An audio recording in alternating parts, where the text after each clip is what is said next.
हाय दोस्तों, स्वागत है। आज मैं बताऊंगा आपको क्लास 9 का टर्म 1 का एग्जामिनेशन 2022 जो साइंस का बताऊंगा। दोस्तों साइंस का क्वेश्चन देखिए, इसमें 1 घंटा 30 मिनट का था और 40 मार्क था। यही आपका OMR सीट में होना है, इस बार भी और पहले भी OMR सीट में हुआ था। अब देखिए दोस्तों, में 40 बहुविकल्प प्रश्न पूछे गए थे। अब इस प्रश्नों पे सभी प्रश्नों को बनाना अनिवार्य है। प्रत्येक प्रश्नों की अधिमानता 1 अंक की होगी, यानी कि सभी प्रश्नों एक एक नंबर का होगा, जिसमें आपको कोई अंक नहीं काटा जाएगा। आपका गलत उत्तर अगर बाय द वे हो ही गया तो आपको कोई अंक नहीं काटा जाएगा दोस्तों। अब देखिए, सीधे क्वेश्चन पे आते हैं। क्या कह रहा है, कौन अदिश राशि है? आपका कौन अदिश राशि है? तो आपका आंसर होगा दोस्तों चाल एक अदिश राशि है।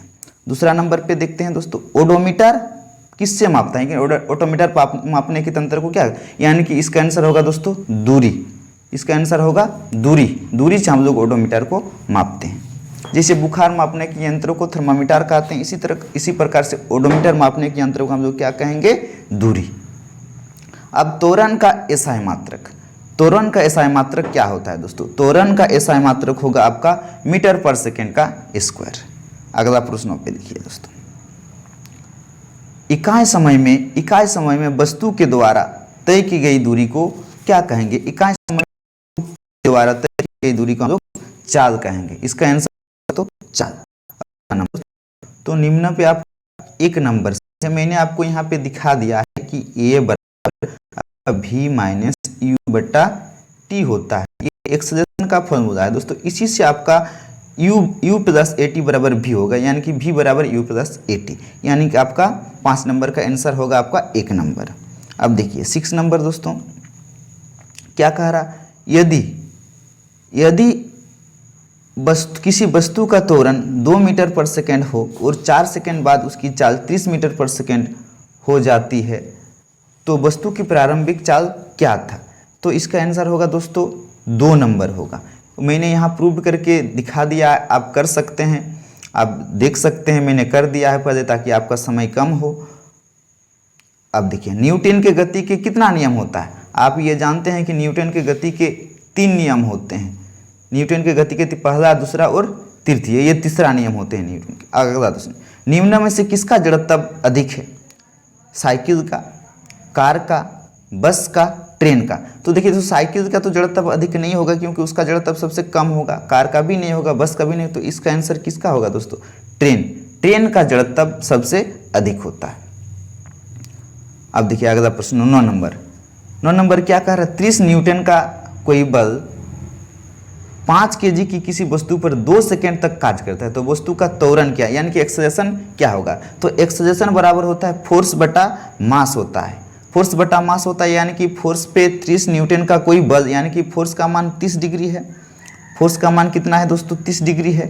और आपका इधर कितना है, मास कितना, द्रव्यमान कितना है? 5 kg है। 5 kg है ना, तो आप इसको काटिए, 5 छोक 30 होगा, यानी कि आपका 6 मीटर, यानी कि इसका आंसर कितना होगा दोस्तों? 6 मीटर पर सेकेंड का स्क्वायर। 9 नंबर का आंसर।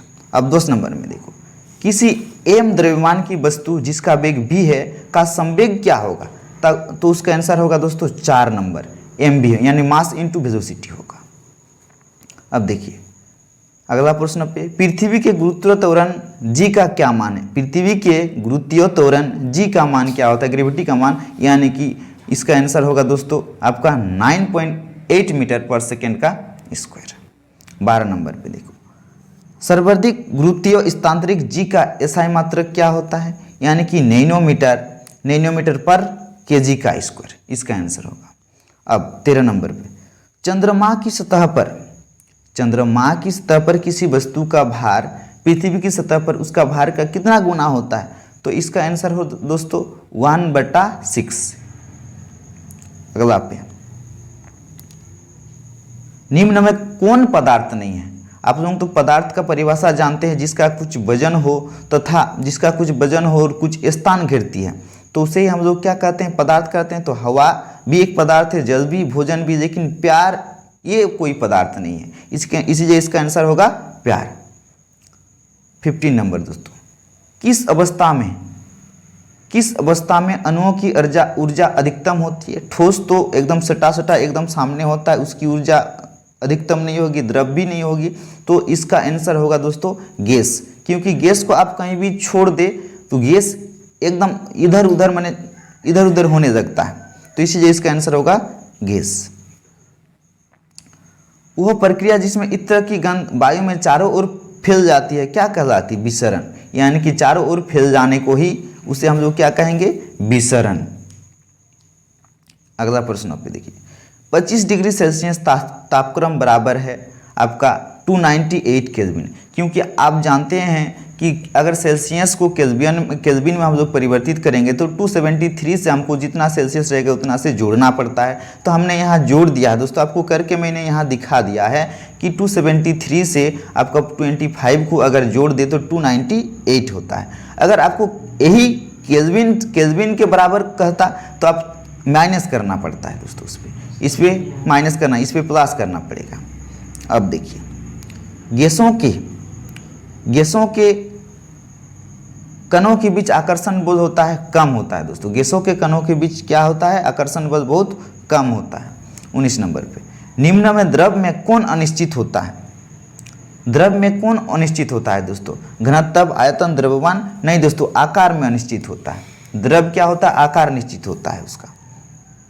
अगला 20 नंबर पे देखिए, निम्न में कौन कपड़ा गर्मियों के समय में अधिक आरामदेह होता है? तो सिल्क तो गर्मी देते हैं, सिल्क तो हमें क्या करते हैं? गर्मी देते हैं। पॉलिएस्टर भी नहीं लगाते हैं, सिंथेटिक भी नहीं, यानी कि सूती का कपड़ा गर्मी के दिनों में हमें बहुत ही आरामदायक होता है दोस्तों।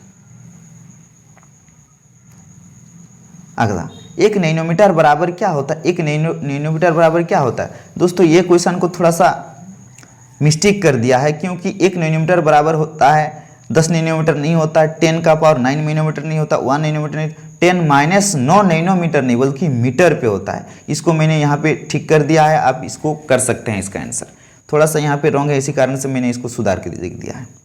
अब स्थिर अनुपात के नियम का प्रतिपादन क्या है? स्थिर अनुपात के नियम का देखिए, न्यूटन है, जे थॉम्सन है, आत्मा एल लवाजिस एवं प्राउस्ट है, गोल्डस्टीन है, तो इसका आंसर होगा ये दोस्तों। 23 नंबर पे, किस तत्व का लैटिन नाम फेरम है? किस तत्व का लैटिन नाम फेरम है? तो इसका आंसर होगा दोस्तों लोहा, Fe यानी कि फेरम। जिंक तो Zn होता है, कॉपर Cu होता है, सोना Ag होता है, तो फेरम जब कहा है तो यानी कि आपका क्या होगा दोस्तों? Fe होगा, लोहा होगा दोस्तों। अब देखिए अगला प्रश्न पे, सोडियम का संकेत। सोडियम का संकेत आप लोग सब जानते हो, ना N होता है, ना N ही होता है, ना Z होता है, यानी कि क्या होगा? सोडियम का संकेत होगा Na सॉरी दोस्तों, Na होगा। अगला 25, जल के अणु में हाइड्रोजन एवं ऑक्सीजन के भार का अनुपात होता है 1:8 होता है, यानी कि इसका आंसर होगा 1 नंबर। कैसे? हाइड्रोजन यहाँ H2O, जल का संकेत क्या होता है? जल का संकेत आपका H2O होता है, H2O होता है। देखिए H में 2 हाइड्रोजन है और ऑक्सीजन का 16 होता है, यानी कि 2 1 जा 2 और 2 8 जा 16 होता है, यानी कि 1:8, यानी कि इसका आंसर ये वाला होगा दोस्तों। मैंने करके दिखाया है और अभी करके दिखाया, आप समझ सकते हैं इस पे। सभी द्रव्यों की रचनात्मक इकाई क्या होती है? तो सभी द्रव्यों की रचनात्मक इकाई आपका परमाणु होगा दोस्तों। अब देखिए, आत्महत्या का थैली कहलाता है लाइसोसोम को, क्योंकि कोई भी, ये बायोलॉजी का चैप्टर है दोस्तों, क्योंकि कोई भी चीज़ अगर मर जाते हैं तो ये लाइसोसोम अपने अंदर रख देता है। इसीलिए इसको क्या कहते हैं? आत्महत्या का थैली कहलाते हैं। 28 नंबर देखिए, तारक केंद्रक का कार्य क्या है? तारक केंद्रक का कार्य क्या है? तो तुर्क निर्माण में इसका आंसर होगा दोस्तों। अब देखिए 29 नंबर, मानव शरीर की सबसे लंबी कोशिका।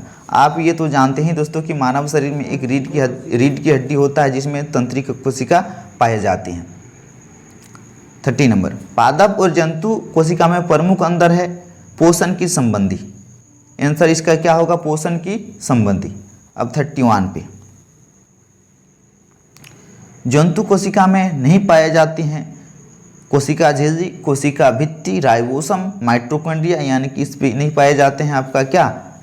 कोशिका भित्ति नहीं पाए जाते हैं दोस्तों। इसका आंसर 32 पे, रंगीन प्लास्टिड को कहते हैं आपका क्रोमोप्लास्ट। इसका आंसर क्या होगा? क्रोमोप्लास्ट। 33 पे किसकी अनुपस्थिति में प्रोटीन संश्लेषण नहीं होता है? तो राइबोसोम की उपस्थिति में प्रोटीन संश्लेषण नहीं करता है दोस्तों। अब 34 नंबर पे आते हैं दोस्तों। अगर किसी प्रकार के उत्तकों की क्रियाशीलता के कारण पौधा में वार्षिक वलय होते हैं तो इसका क्या आंसर होगा? 2 नंबर पार्श्व विभोजयोतक इसका आंसर होगा। अब 35 पे चलते हैं दोस्तों। निम्नांकित में से कौन फ्लोएम उत्तक का भाग नहीं है? चालनी नलिका, तंतु, सकी कशिका यानी कि स्नायु। स्नायु ये फ्लोएम उत्तक का भाग नहीं है। 36 पे दोस्तों देखिए, कौन सा उत्तक जल और खनिज का वहन करता है? कौन सा उत्तक जल और खनिज का वहन करता है? फ्लोएम। वो तो पत्तियों से, फ्लोएम क्या करता है? पत्तियों से भोजन कराता है। और जाइलम क्या करता है दोस्तों? जल और खनिज का वहन करता है। ये बड़ी इंपॉर्टेंट क्वेश्चन है दोस्तों, आप देख लीजिएगा, शायद इस बार भी आ सकता है, आने की संभावनाएं है। अब मूंगफली और बादाम के छिलकों में पाया जाता है स्क्लेराइड्स, यानी कि इसका आंसर होगा 2 नंबर दोस्तों। अब 38 पे शरीर का बाहरी और भीतरी रक्षक आवरण बनाते हैं इप्थिलियम उत्तक। इसका आंसर क्या होगा? इप्थिलियम उत्तक। 39 पे दोस्तों, जिस मृदुतक की कोशिका में हरित जबक पाया जाता है उसे क्या कहते हैं? दृढ़ उत्तक, पर्णहरित, स्थूल उत्तक यानी क्लोरेनेकाइमा। इसका आंसर 2 नंबर होगा दोस्तों। इसका आंसर क्या होगा? 2 नंबर होगा। अब देखिए, ट्रेकिडस पाए जाते हैं जाइलम में, फ्लोएम में, बसीय उत्तकों में, पेशियों में। तो इसका आंसर होगा दोस्तों जाइलम में ट्रेकिडस पाए जाते हैं दोस्तों। अगर आपको ये वीडियो अच्छी लगी हो तो आप लाइक सब्सक्राइब कर सकते हैं दोस्तों। जय हिंद, जय भारत।